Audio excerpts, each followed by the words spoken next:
What's up YouTube? I'm Despia and Josh, and I just got 11th place at the Side Decks Remote Duel Regional. It was 167 players, and I went X2 in Swiss, which I think is alright. I got bubbled out of top 8, unfortunately. I almost had it. I had the same points as 8th place, only one X2 made it. I got a bit unlucky with tiebreakers, but you know what? I still got top 24. I won another invite that unfortunately I don't really need. I already have mine from the previous regional I topped, and really just wanted to try and win a princess mat. But you know what? I'll take a top. The deck performed really well today. It was also fun. There was only like one terrible misplay I did in round 3, which cost me the game, and then I got punished by my deck by bricking in game 3, which was the only brick on the whole day, by the way, and ended up losing that match. If I didn't misplay that, I could have been 7-1 or even XO and won the whole thing today, but unfortunate, I made one mistake and it cost me the mat, but I still got an invite. Already have one, so not too big of a deal for me, but the deck performed well. It was fun. Let's get straight onto the list. I'll explain some theory and my thoughts about some cards, but I won't make it too long. So, played 3 Fallen of Albaz. This card is amazing. It's a super poly. It's required for brand infusion. I really don't think there's an argument to play 2. I believe 3 is mandatory in this deck, and especially because branded standards moving to higher deck counts. Opening double Albaz rarely happens, but opening 1 is actually really nice. I don't mind opening Albaz at all. Opening 2 kind of sucks, and obviously opening 3 is bad. Opening 1 is always fine, opening 2 is sometimes fine. Overall, it's just a really good card. I would never put this at less than 3. Next is 3 Aliber. This card searches branded fusion and has a secondary effect which honestly comes up pretty often on your opponent's turn. There is literally no argument to be playing this at 2. I see no reason to play this at 2. While this card is at 3, please play it at 3. There's no reason to play less of this. Next, I played 2 Blazing Cartesia. This card is absolutely broken. I honestly wanted to play it at 3, and I tested with 3 a lot, but I thought it was a little bit win more, and having 5 Cartesias, including fusion deployment already, I thought was enough, and I saw her often enough. But I could honestly see myself bumping Cartesia to 3 in my future lists. And I played 1 Quem. There are arguments for 2 Quems, and I understand them, but I honestly hate opening this card unless you're playing a high Bestial count, which most Despia lists are not. My Despia lists are usually slightly elevated Bestial counts compared to others, not by much though, and I still like Quem at 1. She is absolutely a broken card, but I hate opening her. I want to summon her off of Grand Guignol or off of Branded Opening. Never really want to normal summon her. I want my normal summon to be either Cartesia or Aliber. And then next, for the other one-ofs that are like engine requirements for this deck, we played Mercurier. This card makes it so that Gold Sark's an extender, and it's also a negate. The negate's very strong. I played Kit. Kit's another starter, but he's like one of the worst starters in this deck, and is honestly more useful as an extender or as a grind game card than as a starter. Because branded, if you get hand trapped, you're usually going to go to a grind game.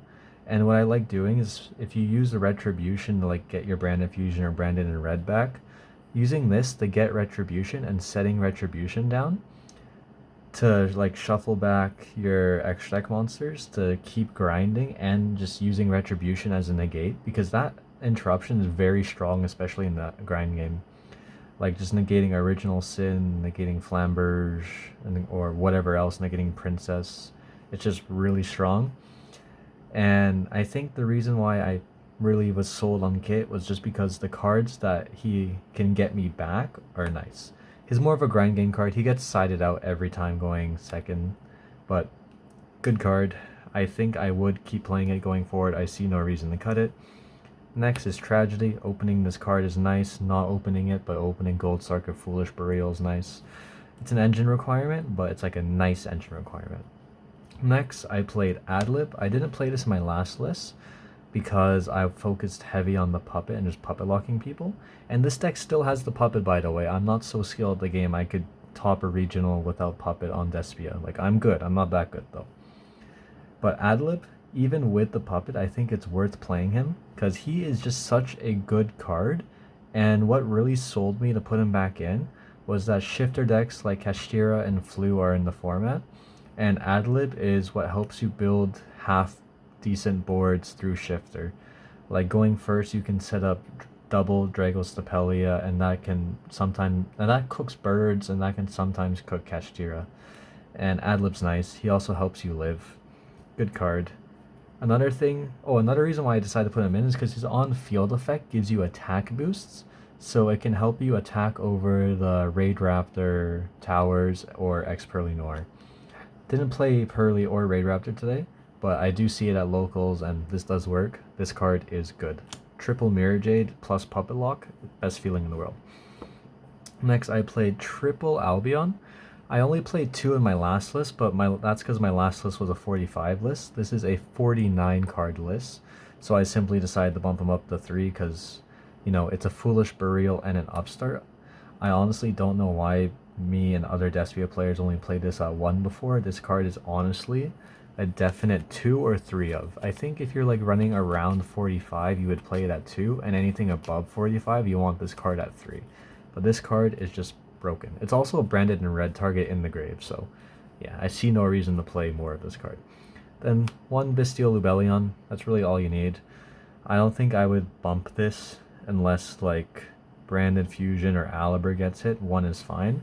But I did play double Saronir just because I'm an unlucky player. So if I open Saronir plus Lubellion, I always feel bad. So I decided to simply just play a second one, so if that happens, I could at least have double Saronir in hand. And also this card is simply just really good because it can help you chain block your effects. So it helps going second playing around Appaloosa, so it's a good top deck. And if you draw it, you can simply Bestial the IP Masquerade. So this card is honestly the best Bestial in Branded. In Branded, I would say this is worth more than a Magnum Hut or Druisworm or a Baldric. Saronir is just such a good Bestial. And then for the non-Despian cards, Bestials, whatever, we played 2 Edgem Chain. My last list, I did not play the Frightfur package, but after seeing Andreas Torres get top 4 at UDS with it, I decided to try it, and I honestly like it. I'm playing the 2-2-2 ratio, and I think that is the correct ratio. You could play 3-2-2, that's like the more forgiving one and the more grindier one. But that's increasing your deck count with cards that don't do anything on their own, so I just thought 2-2-2 was enough. And then of course the 1 Gimmick Puppet. There's no explaining this card. It's an auto win button. If you can press it, you press it. Simple.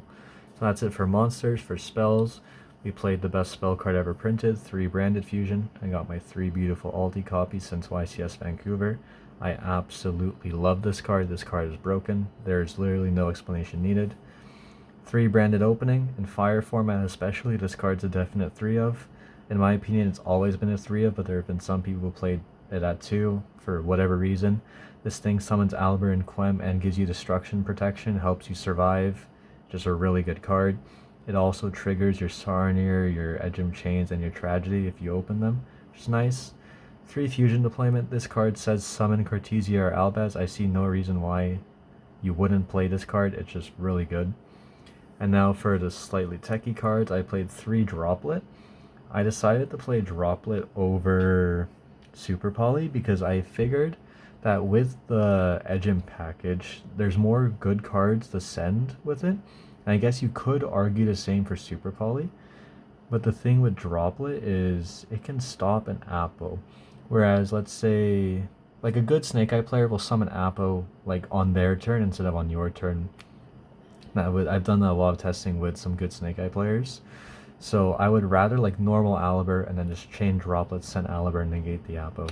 Rather than normal Aliber, have a Super Poly, get my Aliber negated, and now I'm going like -2 to not even clear the board. I'm only clearing half the board.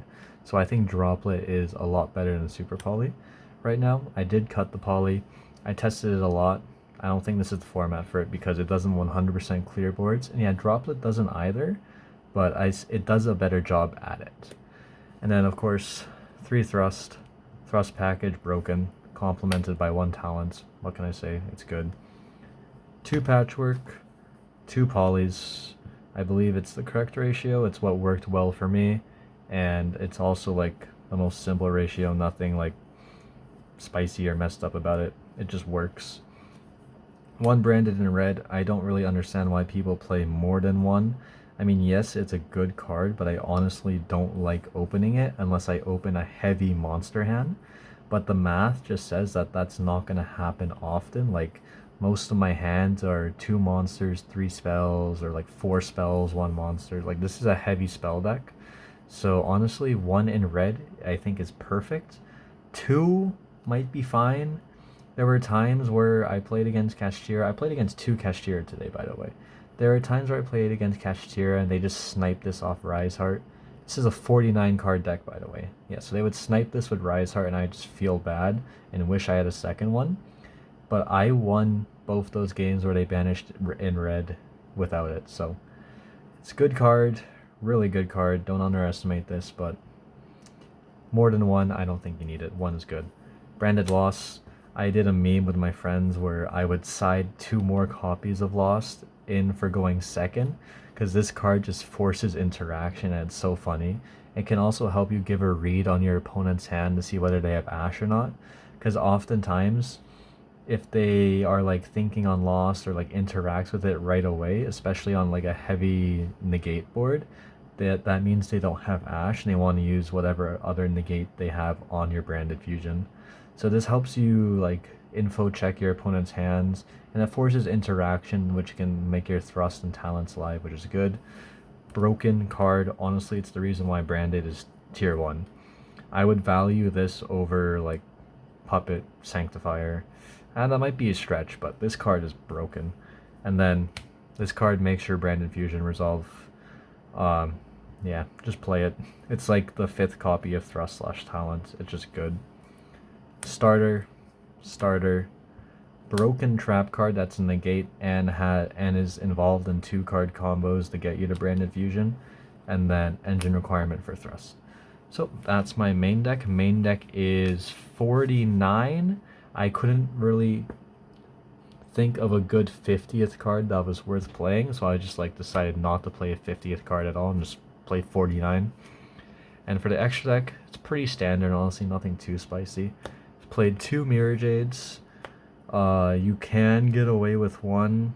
I've tested with 1 a lot to play like other side engines, and 1 was like okay, but 2 is so much more forgiving and it's just better in the grind game, so I think 2 is correct. 2 Grand Guignol. This card, playing 2 of this just makes it so the puppet lock is a lot easier to do, and you can do it more often through like 2 hand traps. Like 1 hand trap, you're always puppet locking your opponent. 2, sometimes not, and 3, sometimes not. Playing the second one along with Cartesia just makes it so that it happens more often through multiple hand traps, and it's also the reason why I kind of wanted to play 3 Cartesia, but just ended up deciding not to at the end because I thought 5 was enough, including the deployments. Then I played 2 Albions. That's like the standard, good graveyard effect, good on-field effect. It's just a good card. There's no reason to play more or less. 1 Sanctifier. This card is probably the next card that's going to be banned for Despia. If they were to hit Despia, it's probably banned Sanctifier and nothing else. And then the deck obviously isn't dead, but I doubt without Sanctifier it'll be tier 1. It'll maybe be tier 1.5, tier 2 if Sanctifier gets banned. And then we played 1 Lubellion. I tested with 2 a lot. I really do enjoy 2. It's more forgiving. But I did cut my second Lubellion for another nice card that complements the Frightfur Patchwork engine, and I think it was worth it. I did summon it a few times today and it was nice. I'll get to that in a sec. Rinbrum, really good. Engine requirement. I see no reason not to play it. Titaniclad, engine requirement. Really good card. No reason not to play it. Masquerade, there is reason to not main deck this, but I decided to simply main deck it because it's really good, and I personally am not a fan of side decking extra deck cards, especially that don't do anything going second. And the amount of pressure, I explained this in my last video, the amount of pressure Masquerade puts on your opponent after you've built a board, like it puts a timer on them and it's so nice. And of course this Masquerade won me like 3 matches today in time, so it's a good card. Coritis, there is no reason to cut this card. This card is absolutely broken, especially in the hand trap format. If you're getting hand trapped to death, you need Coritis to help you live, and he's also like a double interruption. He helps you live by making your opponent's monsters 0, and if they out him any other way other than battle, which is like almost impossible, you can summon an Aliber to put another body to protect you, or summon an Albaz to just super poly away and then have another interruption through Mirror Jade or something. So most people who play against Despia sometimes forget about its second effect. That didn't happen today, all my opponents knew about it, so I couldn't really surprise attack anyone. But it was nice. I like this card. Never gonna cut it. I remember I cut it once before and immediately regretted it. This card's never leaving the extra deck. And then for the generic fusions, we play Guardian Chimera. Always want to play this, especially if you're playing Ad Libitum. This card is nice. It should just be Despian Chimera or something like that. This card is nice. And then we play Draglet Stapelia. Again, standard, good card. Helps you recycle your stuff, like you go Lubellion, shuffle stuff back, summon Stapelia, good card. Also, it's under 3k, so it can help play under Typhon, good card. No one actually ever summoned Typhon on me today, which is funny. And then the last kinda spicy card, but it's becoming more well known now, is simply just Magnum the Reliever. This card is a quick effect pop. Well, it has to chain to something. It's like, it has to be chain link 2 or higher basically. And then it's just a draw card. You go poly, send stuff away, effect, bottom poly, draw 1, and then you just banish Branded Fusion to pop a card. It's really good. I liked it. I don't think there's another card I would have played instead. I was considering Borreload Furious, but I think Magnum is just a better version of that. And then Ecclesia Token. For the side deck, my side deck was kind of weird today, because like it was really nice, but so many of my opponents were smart and just like didn't tell me what they were playing. Like they'd hand trap me and see they were getting puppet locked anyway, so they just scoop. So I don't really have generic cards to side. Like my side decks really aim towards specific decks. Like I played Triple Nib. This is for Snake Eyes, Branded Mirror. No, it's for a lot of matchups. Basically everything against except Voiceless Voice. 2 Phantasmes for Snake Eyes and stuff. It's good. I honestly never drew it today, so I can't say if I liked it or not, but there were times where if I did draw it, I think it would have been nice.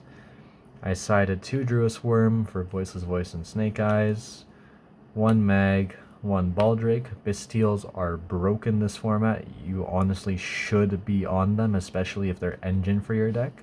So in total, I have 6 hand trap Bastiles throughout my entire deck list, and I wish I could have played more. These cards are nice. And I played Triple Cosmic, again for Snake Eyes and Voiceless Voice, and for Floodgates, I hate Anti-Spell. I didn't get Anti-Spelled once today though. I actually didn't get hit by a single Floodgate today, which was really nice. But I don't think this will ever leave the side deck as long as Floodgates are not banned or at 1. And Anti-Spell and Summon Limit are still at 3, so this card stays. And then 2 Lightning Storm. This card is for the back row decks and for Kashtira. Kashtira, like, will go Fenrir, Unicorn, Birth, and then set a card pass. You Lightning Storm them and you're having a good time. And then the last card is simply Harpies. Literally same thing with Lightning Storm, just back row. I also pulled an ulti from my local OTS, so pretty nice. Anyway, thank you guys for watching. Some shoutouts before you leave. Want to shout out Everything J&J for being the best locals. It's where I get all my practice in, and we've got YCS toppers and multiple time regional toppers, including myself going to that locals. Shout out to the Despians, my team, for helping me test and helping me get some cards that I had to borrow. I had to borrow these Phantasmes because I sold mine because I didn't think I need them. So I had to get these off of a buddy. And also for practicing with me and helping me get good matchups and theory in.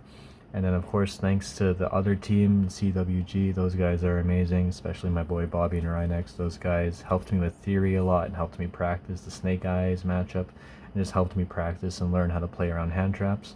Those guys are the best. And thank you guys for watching. I'll see you guys in my next achievement. Peace.